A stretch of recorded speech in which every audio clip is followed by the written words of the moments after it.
The Canadian Grand Prix gave us another Kimi Antonelli win, but this was not a clean, simple Sunday for Mercedes.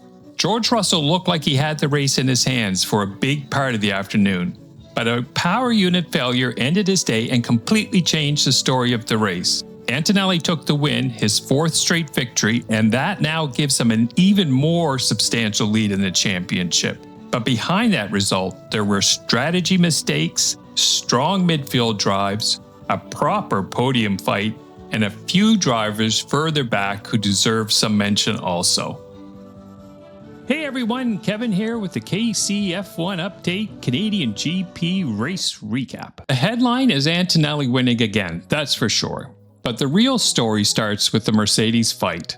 Russell had the pace, he had track position, and he had every reason to believe this could be his race. He and Antonelli were fighting hard at the front, battling corner after corner. It was right on the edge at times. It was awesome racing, but it was also tense. Mercedes may have the fastest package right now, and they also have two drivers who both know the championship is there to be won. Then on lap 30, Russell's race fell apart with a mechanical failure, and that handed Antonelli the win. But even Antonelli admitted afterwards that it was not really the way he wanted to win, and that's fair, but he still had to execute the race, and he did.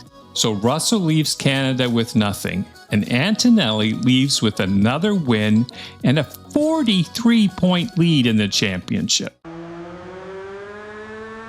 Behind Mercedes, Lewis Hamilton and Max Verstappen gave us one of the better storylines of the race. Hamilton finishing second for Ferrari is a big result. It's his best regular Grand Prix finish with the team, and it came on a day where Ferrari needed someone to take advantage of the chaos ahead, and they did. Verstappen finishing third was also a good result for Red Bull. They have not looked like the dominant force we've been used to, but the podium in Canada gives them something solid to build from. And the key thing here is that Hamilton did not just inherit a result and cruise to the finish line. He had to deal with Verstappen late in the race, making a great pass on lap 62 to secure second place. So Ferrari still has work to do, and Red Bull still have work to do. But for Hamilton and Verstappen, this was a strong recovery-style result from both sides, and they needed it.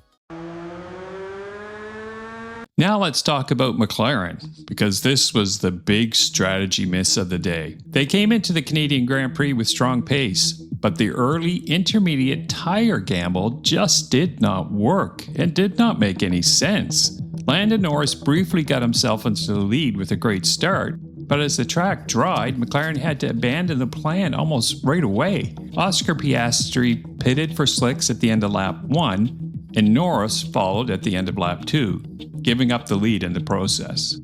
From there, both McLarens were on the back foot. For Norris, it went from bad to worse.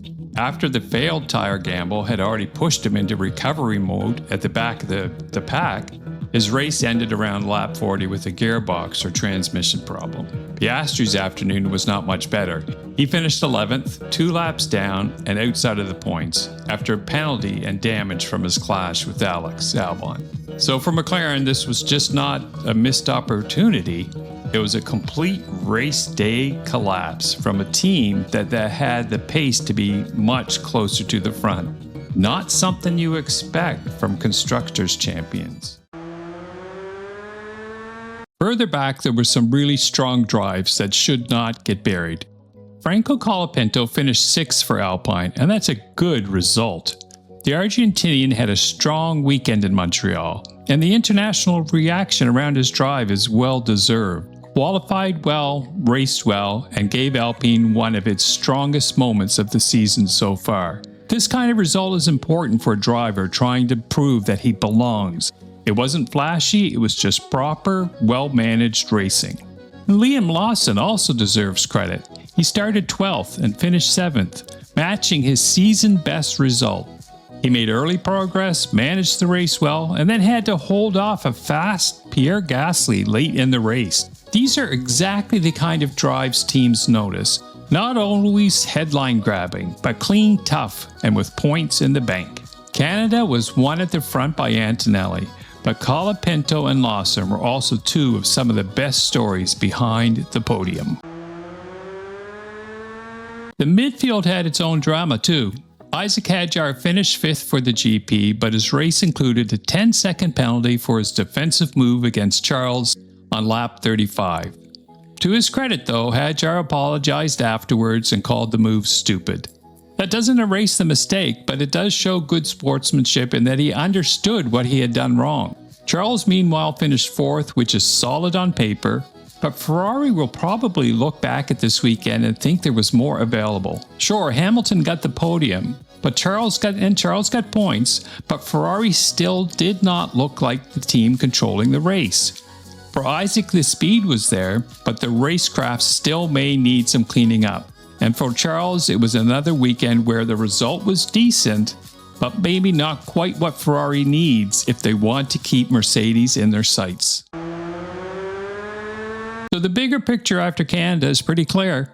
Mercedes has the strongest car-driver combination right now, but the internal fight between Antonelli and Russell is getting sharper. Antonelli has 4 wins in a row and a serious championship lead.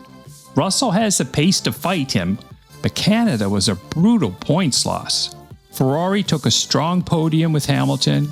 Red Bull finally got Verstappen back onto the podium. McLaren had the pace, but not the execution or even the race car dependability.